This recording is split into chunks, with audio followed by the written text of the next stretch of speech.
안녕하세요. 오늘은 세르비아의 수도 한복판에 습 형님 감사합니다 라는 대형 간판이라는 기사를 소개하도록 하겠습니다. 구 유고슬로비아 세르비아의 수도 베오그라드의 대로 클래식한 거리 풍경에 어울리지 않는 새빨간 거대 간판이 몇 군데 걸려 있습니다. 여기에는 중국 5성기와 함께 습근평 국가주석이 그려진 현지 언어와 중국어로 습형님 감사합니다 라고 적혀 있습니다. 세르비아 대통령이 중국 5성기에 키스하다. 세르비아가 중국과 습주석에 대해 고마움을 표시하는 것은 중국이 세르비아의 요청에 따라 의료진과 구호물자를 보내 신형 코로나 바이러스의 감염 확산 방지를 도왔기 때문입니다.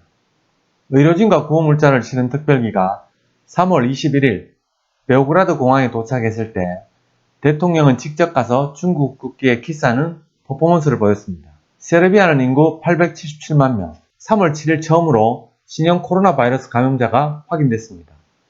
미국 존스 홉킨스대에 따르면 5월 1일에 현재 감염자 9,009명, 사망자 179명입니다. 거대 간판에는 인포머라고 하는 회사가 설치한 것으로 보여집니다. 이 회사는 중국에 대한 고마움을 담은 비석을 베오그라드 교회에 세우겠다고 밝힌 바 있습니다. 세르비아와 중국은 우호관계이며 평소 습주석을 형님이라고 부르는 것으로 알려졌습니다. AP통신에 따르면 그는 3월 15일 세르비아 전역에서 비상사태를 선포하면서 유럽의 연대는 도움이 되지 않았다. 도와주는 건 중국뿐이라고 틀어놓았습니다. 신형 코로나 바이러스에 의한 집단 감염의 발생지인 중국은 국내에서 감염 확대가 멈춘 뒤 여러 나라의 마스크나 방호복, 검사 키트 등의 의료물자의 대규모 원조를 하고 있습니다. 거기에는 책임이 있는 대국으로서의 역할을 완수해 국제사회에서의 존재감을 높인다고 하는 목적 외에 초동 대처 지원에 대한 비난을 피하기 위함도 내포되어 있습니다. 지원을 받는 나라가 중국 지도부를 나쁘게 평가할 수 없게 하기 위함일 것입니다. 미소 냉전시대 세르비아의 전신인 유고슬라비아는 미소 양국과 거리를 두는 한편 중국과는 우호관계를 유지해왔습니다. 1992년 유고 해체, 사회주의 포기 등을 거친 뒤에도 그 관계는 계속되어 왔습니다. 그것이 최근에는 보다 관계가 깊어졌습니다. 중국은 거대 경제권 구상 1대1로를 내걸어 인프라 건설 등을 통해서 유럽에서의 영향력을 확대를 도모하고 있습니다.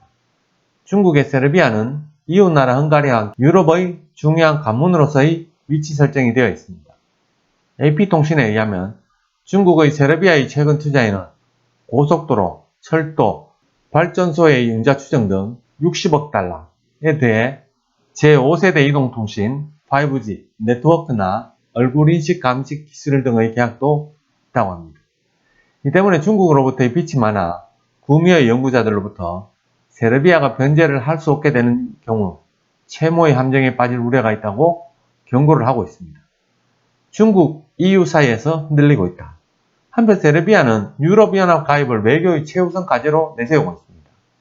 2009년에 가입을 신청하고 2014년에 협상을 재개해 순조롭게 되면 2025년에 실현될 것으로 보입니다. 이번 신형 코로나 바이러스 관련 EU의 행정기관인 유럽의회는 세르비아의 보건당국에 1,500만 유로를 긴급 지원하고 경제대책을 위한 7,840만 유로를 약속했습니다. EU는 또 세르비아가 조달한 280톤 이상의 긴급 의료품을 수송하기 위한 지원금 200만 유로도 지원했습니다. 그런데 세르비아 정부나 관제 미디어는 EU로부터의 지원보다 중국으로부터의 원조를 찬양하고 있습니다. 정부는 야당으로부터 중국으로부터의 원조 내용을 공개하라는 요구를 받았지만 무시했다고 합니다. 세르비아는 중국에 친해지면서 EU 가맹을 목표로 하고 있는 것입니다. 이 때문에 사이에 끼인 형태가 벌어지기도 합니다. 중국의 민주운동가 류샤바오가 2010년 12월 노벨 평화상을 받을 때 이에 반발하는 중국에 대한 배려로 18개국 대사관이 시상식 초대를 거절했습니다. 당초 세르비아도 포함되어 있었습니다. 옐러미치 당시 외무장관은 세르비아의 가장 중요한 파트너와의 관계 유지를 위해서라고 표명했습니다. 그런데 유럽위원회가 세르비아에 대해 매우 유감, 인권 옹호는 EU의 기본적 가치관의 하나이며 EU 가맹을 목표로 하는 나라가 가치관을 공유하기 바란다 라고 요구한 결과 세르비아는 수상 특사를 파견할 방침으로 전환한 예가 있습니다. 오늘 준비한 소식은 여기까지입니다. 감사합니다.